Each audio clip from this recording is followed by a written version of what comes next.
हाय बच्चा लोग। सो मेंस के प्रिपरेशन स्टार्ट करते हैं। मेंस की प्रिपरेशन में अगर आपको शायद आपने यूट्यूब पे सुना हो, कुछ science of answer writing initiative है जो हमने लास्ट ईयर से स्टार्ट किया है। साइंस ऑफ आंसर राइटिंग में ब्रॉडली मैं कवर कराता हूं कि किस वे में आप क्वेश्चन को अप्रोच करेंगे, कैसे कैसे आप इंट्रोडक्शन लिख सकते हैं, कैसे कैसे पार्ट सब पार्ट्स में डिवाइड करेंगे उसको, कैसे कीवर्ड्स लिखने हैं, कैसे टेम्पलेट करना और अच्छा कंक्लूजन क्या लिखना है। 10 डेज की वर्कशॉप है ये। उस 10 डेज में irrespective of paper GS 1 2 3 4 question remains same. मतलब एक सब्जेक्ट का क्वेश्चन आ गया, बट हर क्वेश्चन में आपको पता है इंट्रोडक्शन लिखना है, हर क्वेश्चन में आपको पता है बॉडी होता है, हर क्वेश्चन में आपको पता है कंक्लूजन होता है, अच्छे माइक्रो डायग्राम बनाने हैं, अच्छे केस स्टडीज लिखने हैं, एग्जांपल्स लिखने हैं, टेम्पलेट लिखना है। तो वो इररिस्पेक्टिव ऑफ एनी पेपर और any question it remains same. Science of answer writing में वही कोशिश करता हूं मैं, बिकॉज अब ये एक फैक्ट है कि जब एक बार बच्चा यूपीएससी में सेलेक्ट हो जाता है, so there are more chances कि वो सेकंड टाइम भी सेलेक्ट हो रैंक इंप्रूवमेंट की केसेस में। अब जितने भी बच्चे देखेंगे रैंक, शुभम कुमार देखो आप, रैंक 1 जो हैं वो पहले सेलेक्ट हुए फिर रैंक इंप्रूवमेंट हुआ। उन्हीं के बैच में ममता यादव है, पहले सेलेक्ट हुए फिर 5th रैंक लेके आए। सो रैंक इंप्रूवमेंट के चांसेस, सक्सेस रेट ज्यादा है। फर्स्ट टाइम सिलेक्शन तो 0.01% क्या होता है, सक्सेसफुल कैंडिडेट्स का 25 से 30% होता है। रीजन क्या है? उनको यह पता है कि यूपीएससी की डिमांड ऐसी है, मुझे इसी तरीके से आंसर लिखना है। सो उसी के regarding science of answer writing का ये प्रोग्राम है 10 डेज का। उसमें पहले 2 दिन मैं इंट्रोडक्शन पढ़ाता हूं आपको कि इंट्रोडक्शन कितने तरीके का होता है, टॉपर्स कैसे इंट्रोडक्शन लिखते हैं, आपको कैसे लिखना है। टोटल ओवरऑल 50 क्वेश्चंस में हम इसको टेस्ट करेंगे। फिर उन्हीं क्वेश्चंस में हम करेंगे कि कितने पार्ट्स और सब पार्ट्स होते हैं।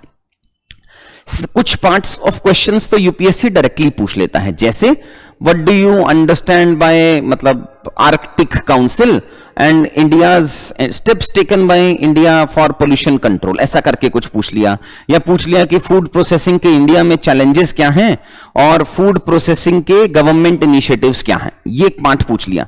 अब फूड प्रोसेसिंग का कुछ किस तरीके का इंट्रोडक्शन लिखना है, क्या फैक्ट बेस्ड इंट्रोडक्शन लिखना है, आयरनी बेस्ड इंट्रोडक्शन लिखना है, या करंट अफेयर्स की कोई स्कीम आई है उसका इंट्रोडक्शन लिखना है, इकोनॉमिक सर्वे। सो 5-6 अलग अलग तरीके के इंट्रोडक्शन होते हैं। उनमें से कौन सा चूज करना है, 2 क्लास में ये पढ़ाऊंगा। नेक्स्ट 2 क्लासेस में किस क्वेश्चन के कितने पार्ट्स एंड सब पार्ट्स होने चाहिए वो पढ़ाएंगे। 10 मार्कर में क्या ऐसा तो नहीं है ना कि 10 मार्कर क्वेश्चन में आप 5 हेडिंग में डिवाइड कर दो तो ज्यादा नंबर मिलेंगे, नहीं, लॉजिकल डिवीजन होना चाहिए। सिमिलरली 15 मार्कर में कितने डिवाइड कर सकते हो, बिकॉज आपको पता होगा सारे टॉपर्स भी बताते हैं और मेंटर्स भी बताते हैं 10 मार्कर क्वेश्चन में 10 to 12 पॉइंट्स लिखने हैं, 15 मार्कर में 15 से 16-18 पॉइंट्स के आसपास में लिखना है। कहां किस हेडिंग में कितने पॉइंट्स लिखने हैं, कितनी हेडिंग्स बना सकते हैं, कहां माइक्रो डायग्राम बनाना है, ये सब मैं 3rd और 4th डे कवर कराऊंगा। 5th और 6th डे का कवरेज होगा कि अगर मुझे कोई टेम्पलेट मिल जाए कि अगर एग्रीकल्चर है, सो भाई ये पता है हमें कि एग्रीकल्चर में कितने भी कंपोनेंट्स आ जाए सबका सिग्निफिकेंस सेम होगा। इंफ्रास्ट्रक्चर है, रोड बनाने से भी एम्प्लॉयमेंट होगा, पोर्ट बनाने से भी एम्प्लॉयमेंट होगा, पीपीपी से भी एम्प्लॉयमेंट होगा, रेलवे से भी। किसी भी टाइप का क्वेश्चन आए इंफ्रास्ट्रक्चर का, मैं एक टेम्पलेट उसमें बना सकता हूं।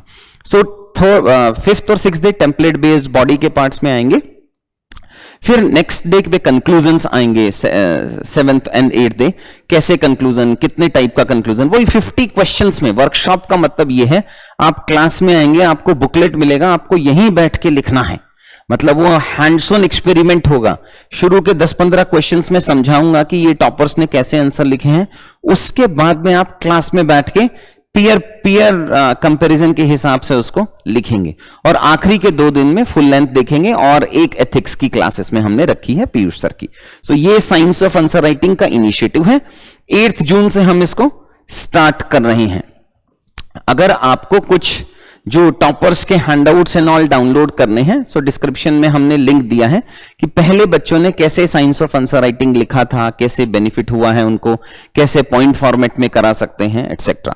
सो प्रेजेंटली जो साइंस ऑफ आंसर राइटिंग का इनिशिएटिव है वो हमारा ये 2nd ईयर है। पिछली साल भी हमने स्टार्ट किया था। बहुत सारे 23 या 24 सिलेक्शंस हुए हैं finally science of answer writing के, जो बच्चे इस साल सेलेक्ट हुए हैं। सो इतना ही है, बस पढ़ाई पे स्टार्ट करते हैं। Thanks guys, bye.